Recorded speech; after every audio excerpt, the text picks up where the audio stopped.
Good day, folks. This is Bob from BBD, Geopolitical News and Views, folks. I'm going to kind of put a closure on what I call is nothing but a storm in a teacup. This is about this humongous volcano that not only erupted in the Caribbean, but also because of the U.S. Seventh Fleet having kind of encroached on what we call India's economic zone. We had this. What was made heavy weather of by Chidanand Rajgata, India's maritime claim excessive, says Biden administration. Then you had India-US row comes just 3 weeks after US Defense Secretary. There's some people, and all kinds of words. A sea grumble. India and the US, but here's some sanity. India and the US should work together to tackle China's maritime belligerence, and they need each other, right?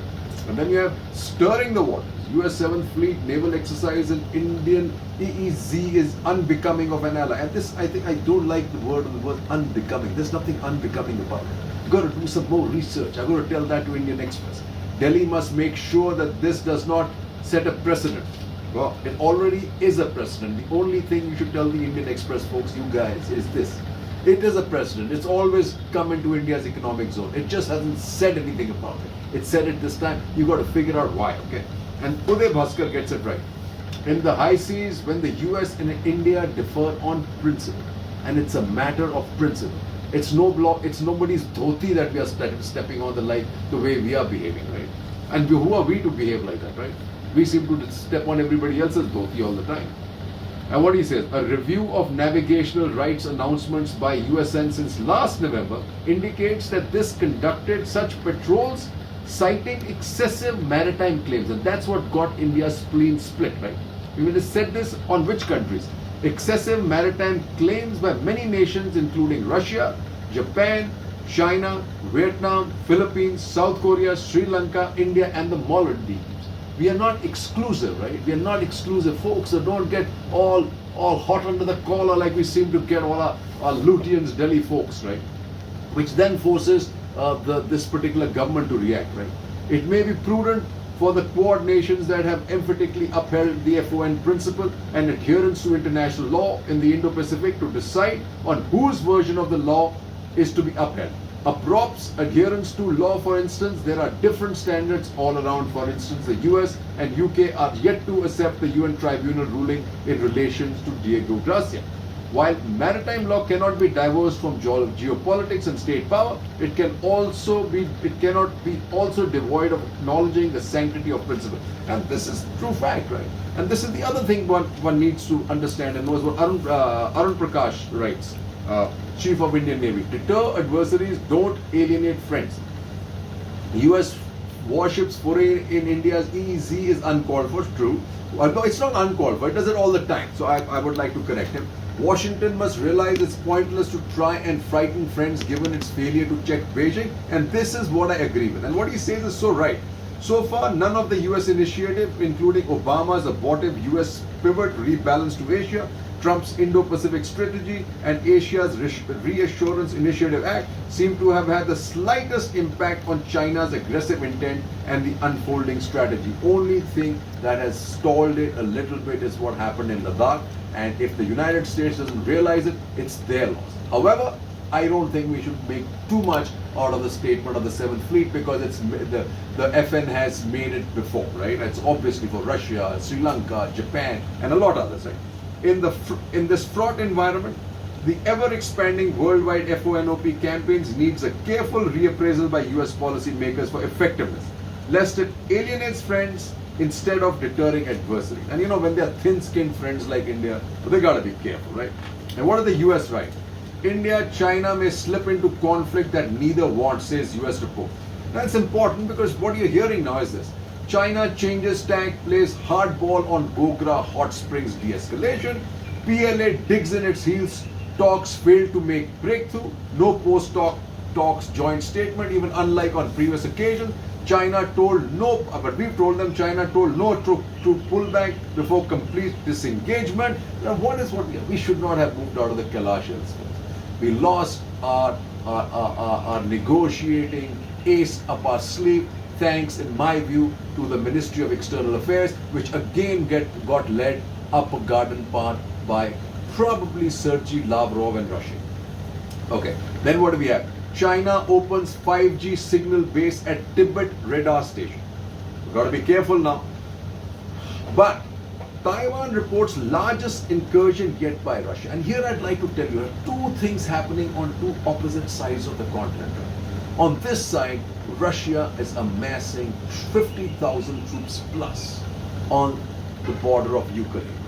On this side, you have this hot, under the collar Chinese incursions over Taiwanese territory. Folks, just like what happened in India when India took on China, it provided the slight space for the West to move into the South China Sea to counter China. Similarly, what Russia is doing something very similar. It is building pressure on the West in Ukraine, and China is building pressure on the West in Taiwan. I'm wondering who's going to go for the gun here. Important question, but things within China are not hunky-dory. As you can see that China is having a difficult time with its private sector and technology. China fines Alibaba record 2.8 billion for violating anti-monopoly norms. China fines Alibaba record 2.8 billion after monopoly probe. Their vaccine seems to have suddenly turned turtle, and now I worry about people like the Middle East, especially the Gulf, that jumped all over their frocks to get these Chinese jabs. But China jabs weak, admits its CDC chief, says short don't have very high protective rates. Beijing said to be eyeing Pfizer like mRNA. So I'm going to ask the sheikhs of the Gulf, what were they thinking when they're not a single iota of tests or results, and absolutely no transparency? How could they put their population in harm's way? I want to ask the sheikhs. Now, what's happening in Myanmar? More than 700 killed in Myanmar crackdown. Things are not very hunky-dory there. And then you have this, faced with Chinese threat, Japan keen on boosting India ties. And like I said earlier, there you have another one. Sri Lanka seeks closer security tie-up with India. Drugs terror network with Al-Qaeda link suspected in IOR region. Now here's the thing about these Rajpaksas. They're obviously coming to meet Prime Minister Modi. They've also seemed to have junked the Chinese vaccine in favor of the Indian one. Problem is they are caught between a rock and a hard place. Financially, these guys personally are leveraged with the Chinese, and they don't have they're up a creek without a paddle. I pity them at this stage. Because on the other hand, you have this issue that they're having a humongous problem with drugs and Al-Qaeda. What do they do about them? They can't take on Pakistan because of the Pakistan-China connection, and because China is funding, let me say, funding terror, jihadi terror against India. And part of it is probably falling out into Sri Lanka. And I think they're going to have hell to pay eventually because of the diabolical politics. Then Pakistan continues to get slammed, and look at what it has to say. Pak slams UK for adding it to list for terror financing high-risk nation. Now tell Pakistan folks, let's grow up. This is the reality. And if somebody tells you, it makes you look yourself in the mirror, how can you even say anything about it, right? That's the crazy part, right? And then what do you have? Russia, China thwarting international response to Myanmar crisis, says EU. Toll crosses 700. I have a feeling, folks, Myanmar is going to fall out of the grasp of the Chinese eventually, sooner than later, folks. Now, moving to our region after those little snippets about the other slightly outer periphery that has a huge impact of India's national security, and that's Afghanistan. Things are absolutely not clear and just not going the way anybody wants it to, right? So here, before I start talking about them, let's just say what Avinash Bohani says, because I think he nails it. Aim of new game in Afghanistan: fulfill strategic ambitions of imperial powers and facilitate loot for their corporates. And this is true, whether it's China, whether it's Russia. And what does he say? Peace in the war-torn Afghanistan would remain a distant dream, as foreign forces are unlikely to exist anytime soon, and external influences would continue to fuel instability and violence there. Absolutely right. The Joe Biden administration understands that if the US and other allies withdrew from Afghanistan by May 1, 2021, as envisaged in the Doha Agreement of February 29 last year. China, a challenging economic and military power, would consolidate its position, and nobody wants that, especially not the West and definitely not India, right? And look what's happening here, right? First off, today's news: can't join US-backed peace event in Turkey, says Taliban. Let me just say this: this is Russia in play, right? And because you can see this, because Taliban to send team to Afghanistan meet hosted by Russia, which they did, and this was the same one. Russia calls meeting to broker peace in Afghanistan, and yes, India won't be at table, and India wasn't at the table, right? And what does the Russia say? Magnanimously, gratuitously, India can eventually join Afghan peace. Why not now, folks? No? And Taliban at that meeting says Taliban warns of reactions if US fails to withdraw troops by May 1st. The statement was made on the meeting in Russia. But guess who's playing on India's? And this is another one. Russia kept India out. US brings Delhi to talk stable for Afghan peace plans. Under UN auspices, US, India, Russia, Pakistan, China, Iran must meet. Blinken to Ghani. Yeah? India to be part of effort to resolve Afghan crisis. The US plans to convene a meeting with the foreign ministers of India, Russia, China, Pakistan. Okay. India on Afghan table as chair of UN panel of Taliban. Another important one. Then what do you have?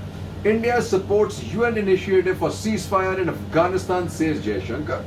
And then you have US Defense Secretary Jaishankar discussed Afghanistan ground situation when the Defense Secretary came here, went directly to Afghanistan from here. New Delhi appreciates US engagement with India on the issue, finally, right? And Russia wants to keep it out, and the other nut under the Trump administration wanted to keep it out of the whole process too, right? Then you have Afghanistan minister. India has legitimate interest in region's peace, Afghanistan minister, and which it does, right? He says India has legitimate interest in peace and stability in the region, and Afghanistan wants India to play a much greater role. Afghan Foreign Minister Hanif Atmar said on his visit here, right? And the Afghans themselves, this is a report coming out of New York Times. Afghans leery of accelerated US push. Aggressive approach on peace talks could lead to a repeat of past mistakes, which it seems to be. And the biggest people that are going to be hit are the women, as this is another one coming out of, I think, Financial Times. Taliban aim to terrorize Afghan women out of work, send them back home. It says grieving relatives and colleagues of 3 female journalists shot dead in Afghanistan this week have spoken of their determination to honor the victims and keep working despite a wave of targeted killings to terrorize women out of the workplace. Okay, and then you have Hajatullah Zia, right? No peace without equality. Absolutely right. Afghan negotiators must not capitulate to Taliban demands on curtailing gender rights. That is extremely important. Then what do we have? In draft deal for Afghan peace, US wants Taliban in interim government, but India is more or less kind of on board, not on board, but I'm not sure whether they're going to achieve this, right? No peace deal may allow Taliban to make. This is what the Afghanistan, US now is holding a gun to Afghanistan. No peace deal may allow Taliban to make rapid territorial gains. And what does US intel says? Quick troop withdrawal could lead to Taliban takeover in Afghanistan. And however, when the Secretary of Defense went to Afghanistan, he says, seeking a responsible end to war. Austin's Afghanistan visit comes with US starting to leave May 1st. So let's define responsible, folks. It is important. You really cannot be in a hurry, but I'm glad that the May 1st date is now, has been pinned. And an important part is no new date has been set, because now that puts the focus on the Taliban and what they will do, and probably should bring them to the table. Jai Hind.